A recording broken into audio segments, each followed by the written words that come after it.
For those of you who don't know it, the military issues challenge coins for various events that you've accomplished or things that you've accomplished. For example, if you're in the Marine Corps and you graduate from boot camp, I think you get a challenge coin. When you're, as our son did when he was in Afghanistan, he got a challenge coin showing that he'd been in Afghanistan. He got another one when he showed he was in Iraq, that type of thing. Cash Patel is now creating challenge coins with his initials on them for people in the FBI. It sort of looks like a a minion with four penises. It's a joke that he does this, but particularly puts his initials on them. Lord only knows what these people are thinking when they do this type of stuff.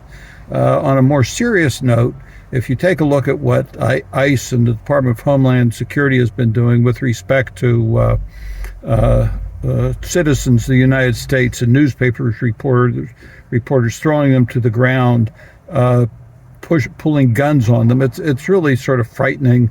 Not just sort of frightening, it is frightening what they're doing to those people and what they're doing to citizens of the United States. I don't often talk about the Supreme Court. I think that they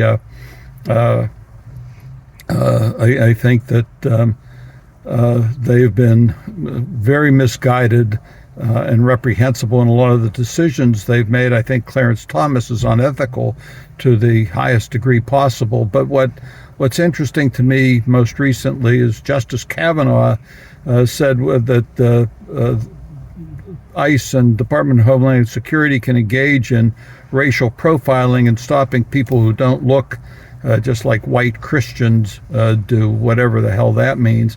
But here's a guy who cried during his confirmation hearing because he was accused of sexual harassment 20 years ago, but seems to have no sympathy for the people being arrested or pushed around by Department of Homeland Security and ICE. And he acts as if any reaction that they'd had is meaningless to him, and he has no heart for them.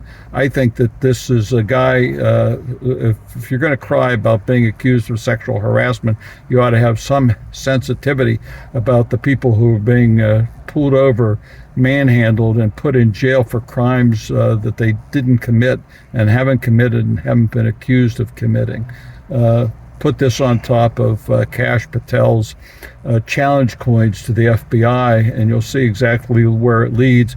Is a force of fraud for people who think that they're tough, but the only thing they're tough about is pushing around people who don't have guns, who can't defend themselves.